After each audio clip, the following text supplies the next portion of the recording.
You clicked on this video because you're an introvert, and that is something that me and you have in common. I am a very, very big introvert. I know it may be hard to believe given that my content is centered around me talking, but that's where I want to start. Okay, a lot of people have this misconception that introverts are antisocial. And while some introverts are antisocial, they're not necessarily the same thing.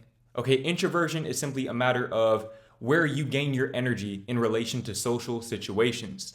So, for example, okay, anybody who has spent any extensive time with me in real life knows that after a while, my social battery drains. And once my social battery drains, the quality of my social interactions deplete very, very noticeably. And it's not necessarily something that I want to happen, but it's something that I've learned to accept about myself. And that is the first thing that you guys need to do if you're introverts. You have to learn to accept the fact that you are an introvert. Now, I understand that for some people, accepting this fact may seem like you're buying into limiting belief systems. And believe me, I've been on that rabbit hole as well. But what I've realized is that introversion is not a bad thing.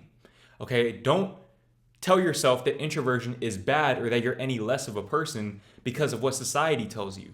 Especially in Western society in this day and age, we've been led to believe that introversion and business propositions and introversion and dating life are mutually exclusive. Or at the very least, being an introvert can hinder your experiences in those categories or in any other category in life that you wish to indulge in. And that is simply not the case. Okay, the reason why you struggle in those areas is not because you're an introvert, but it's because you lack social skills. And the chances are you lack social skills because you're an introvert and you've been led to believe that being an introvert means that you should lack social skills, when that is not the case. Okay, I've had various people tell me that they thought that I was an extrovert, and that's because they never really got the chance to talk to me for long enough to see my social battery drain. But I've learned to have more than adequate social skills because I learned to transcend the limiting belief that being an introvert means that I cannot socialize at a high level. Okay, so that is the first thing that you need to do if you're an introvert and you want to enjoy a more social and vibrant life, is you have to build your social skills up. Now, how do you go about building your social skills as an introvert? I understand that the notion of approaching people and talking to random people about random topics may seem very intimidating at first. I definitely understand that. But understand that you're setting the stakes too high, okay? You're walking into every interaction with expectations. That is the reason why you struggle with socializing. If you socialize for the sake of socializing, or better yet, for the sake of giving in the interaction as opposed to taking from the interaction, you'll find that not only will you become a more social person, but people will begin to gravitate towards you. Okay, now as an introvert, this can be very, very intimidating, but it can also be very rewarding when the people that gravitate towards you are people that you enjoy talking to. Now, as an introvert, how do you go about developing these social skills while also managing your social battery? The key is, okay, and this is something that I learned through experience, but the key is you have to find other introverts to talk to. If you've ever noticed, the people that drain you the most tend to be the most extroverted. But there's always that one person, or maybe those few people, that you can talk to for hours on end without your social battery depleting. The reason why is not because those people are narcissists or anything like that, but it's because the people that you can talk to are introverts as well. Or at the very least, they're ambiverts. Okay, I can't explain why this occurs, but I know that in practice, when an introvert interacts with another introvert, the conversation tends to be a lot more fluid. It tends to be a lot less one-sided. So seek out other introverts, which I'm sure that the comment section of this video is filled to the brim with other introverts. Seek out other introverts and make it your mission to interact with those people and develop your social skills in general. Now, I understand that sometimes exposure can maybe go a little bit overboard in the sense that you might go out to events where you may not be able to discern whether or not people are introverts or extroverts right away. And by the time you realize that somebody is an extrovert, your social battery is already drained. Now, first of all, you need to understand the power of saying no. I've had various experiences in the past where friends have invited me to parties or invited me to places where I knew that I would not have fun because I knew that being around that crowd of people, not just that quantity of people, but those types of people, okay, a large quantity of people who like to go out, I knew that being around those people would drain the life out of me and I wouldn't enjoy myself. And by extension, they wouldn't enjoy themselves because I would be a buzzkill. So I had the level of discernment and self-awareness to know that I should not put myself in that type of situation. And to this day, I stay true to that. Now, that's not to say that being an introvert means that you can't go out to parties or clubs or bars or whatever you want to go to, but at the same time, you have to know yourself well enough to know which situations you're comfortable in. Now, I know this advice may seem a little counterintuitive, given that I'm always telling you to step outside of your comfort zone. And like I said, you are stepping outside of your comfort zone, but you're doing it in a calculated and controlled way.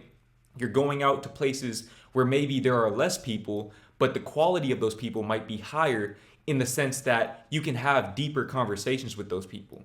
For example, I've had some of the deepest conversations that I've ever had in my entire life with strangers on the basketball court. With strangers on the basketball court. The conversation starts about basketball, and then we delve into the law of attraction and things like that. And you see, one thing that you'll probably realize about yourself is that when you start talking about topics that you're passionate about, which we all have topics that we're passionate about, once you find those topics and you talk about those topics with other people who are also passionate about those topics, the conversations will flow very, very smoothly. And not only that, but it won't deplete your social battery. Okay, so seeking out people who are on the same wavelength as you, not only in terms of being introverts, but also in terms of having similar or the same passions, will really enable you to develop your social skills, because all you're really doing is being yourself. And you see, that's the most important thing about socializing with other people, is you have to be yourself. And I understand that sometimes being yourself may not necessarily mesh well with the people that you're socializing with. In that case, you're probably socializing with the wrong people. You have to ask yourself, if you have to change yourself for this job interview or for this business conference or for this party, why are you going there? You shouldn't be working around people with whom you have nothing in common with. Now, I understand that sometimes life circumstances can maybe be a little bit out of our control, but do the best that you can. Do the absolute best that you can to put yourself in the right types of situations such that your social battery is not depleted. Now, once your social battery is depleted, here's the first thing that you need to do. Okay, if you're out at a family gathering or if you're at a party or something like that, and you feel like your social battery has depleted, but you don't have a way out, you don't have an exit strategy, seek out another introvert. Seek out another introvert and talk to them. Because when you're in a situation where you have two people who both feel alone, even though they're around other people, you can confide in each other. Okay, if you see somebody else who's standing off in the corner, who looks lonely, who looks bored, go and talk to them. Okay, go and talk to them, and the conversation will take care of itself, because guess what you'll talk about? You'll talk about the party and how neither of you want to be there. Okay, that's literally probably the subplot of some rom-com out there somewhere. Okay, I promise you. That right there is a very good way to meet people, is to find the people who are outliers in situations where you are also the outlier. Now, like I said earlier, you should avoid these situations to begin with. Okay, and a great way to do that, in addition to saying no, is to drive yourself to wherever you're going. Okay, one thing about me is you will never catch me in the passenger seat of a car. I am never in the passenger seat of a car. Even with these ignorant gas prices, my car takes premium fuel. I am willing to pay that extra money on the gas prices in order to ensure that I have an exit strategy whenever I see fit. Because why would I put myself in a situation where I have no other choice but to stay in that situation? And I know that I have the option, I have the opportunity to allow myself an exit strategy ahead of time. Okay, don't ride with your friends. I understand you may not have a car, you may not have the option to drive yourself to these places. Take an Uber if you can. Or maybe have an extra party, a third party, drop you off and pick you up. Don't just ride with your extrovert friends, because guess what? They're gonna wanna stay there all night. They're gonna wanna hang out and keep talking to people, because that's what they feed off of. They feed off of talking to other people and interacting with other people. So understand that you have to, like I said earlier, have the level of cognizance and discernment to be able to see that ahead of time and not put yourself in that situation. Because guess what?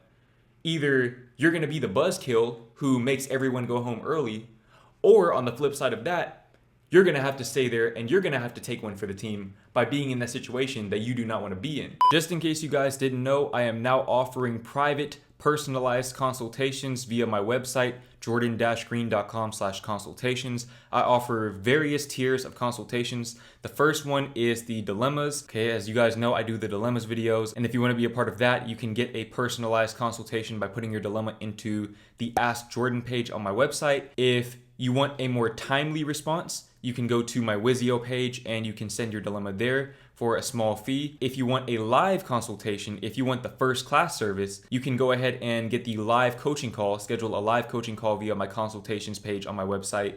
And you can talk to me, pick my brain in real time, and sit with me for an hour or maybe even a little bit more and figure out how I think and just get advice on anything that you want to get advice on.